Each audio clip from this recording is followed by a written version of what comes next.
ഇന്ന് നമ്മൾ സംസാരിക്കാൻ പോകുന്നത് പല ആളുകൾക്കും അനുഭവപ്പെടുന്ന ഒരു ബുദ്ധിമുട്ടിനെ കുറിച്ചാണ്. സ്ലീപ്പ് ഡിസോർഡർ അഥവാ ഉറക്കത്തിൽ ഉണ്ടാകുന്ന പ്രശ്നങ്ങൾ, ഉറക്ക പ്രശ്നങ്ങൾ എന്ന് പറയാം.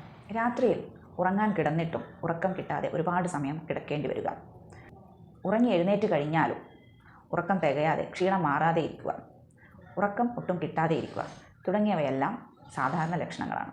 ചില ആളുകൾ പറയുന്നത് ഉറക്കമൊക്കെ കിട്ടും, പക്ഷേ ഒരുപാട് തവണ ഉറക്കത്തിൽ എഴുന്നേൽക്കേണ്ടി വരും. ഇതും ഒരു സ്ലീപ്പ് ഡിസോർഡർ തന്നെയാണ്.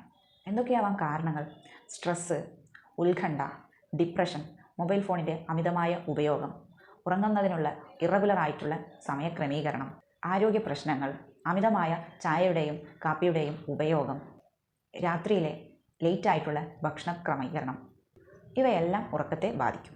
ശരിയായ ഉറക്കം കിട്ടാത്തത് ശരീരത്തെയും മനസ്സിനെയും ബാധിക്കും. ഏകാഗ്രത കുറക്കും, മൂഡ് ചേഞ്ചസ് ആയ പെട്ടെന്ന് ദേഷ്യം വരിക, പെട്ടെന്ന് സന്തോഷം, പെട്ടെന്ന് കരച്ചിൽ തുടങ്ങിയ ചേഞ്ചസ് ഉണ്ടാകും. ക്ഷീണവും കൂടും. എന്തൊക്കെയാണ് ശ്രദ്ധിക്കേണ്ടത്? എല്ലാ ദിവസവും ഒരേ സമയം തന്നെ ഉറങ്ങാൻ ശ്രദ്ധിക്കുക. ഉറങ്ങുന്നതിന് മണിക്കൂറുകൾ മുമ്പ് തന്നെ മൊബൈൽ ഫോണിൻ്റെ ഉപയോഗം നിർത്തിവെക്കുക. ചായ, കാപ്പി പ്രത്യേകിച്ചും രാത്രി സമയത്ത് ഒഴിവാക്കുക. ചെറിയ വ്യായാമമെങ്കിലും എല്ലാ ദിവസവും ശീലമാക്കുക തുടങ്ങിയവയാണ്. ശ്രദ്ധിക്കേണ്ട ഒരു പ്രധാന കാര്യം എന്തെന്നാൽ, പലരും ഉറക്ക പ്രശ്നങ്ങളെ നിസ്സാരമായിട്ടാണ് കാണുന്നത്. ഇത് ദീർഘകാലം തുടർന്നാൽ പലതരം ആരോഗ്യ പ്രശ്നങ്ങളിലേക്കും ഇത് നയിക്കും. ഈ പ്രശ്നങ്ങൾ നിങ്ങളെ അലട്ടുന്നുണ്ടെങ്കിൽ ഒരു ഡോക്ടറുടെ സഹായം തേടേണ്ടതാണ്. ഹോമിയോപ്പതിയിൽ ഓരോ വ്യക്തിയുടെയും പ്രത്യേകത അനുസരിച്ചാണ് മരുന്നുകൾ തിരഞ്ഞെടുക്കുന്നത്.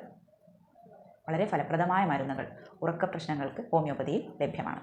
ഹോമിയോപ്പതി ചികിത്സയിലൂടെ ഉറക്ക പ്രശ്നങ്ങൾ ഇല്ലാതാക്കാനും സ്ട്രെസ് മാനേജ്മെൻറ്റിനും സഹായകരമായിരിക്കും. നല്ല ഉറക്കം നല്ല ആരോഗ്യത്തിന് വളരെ പ്രധാനമാണ്.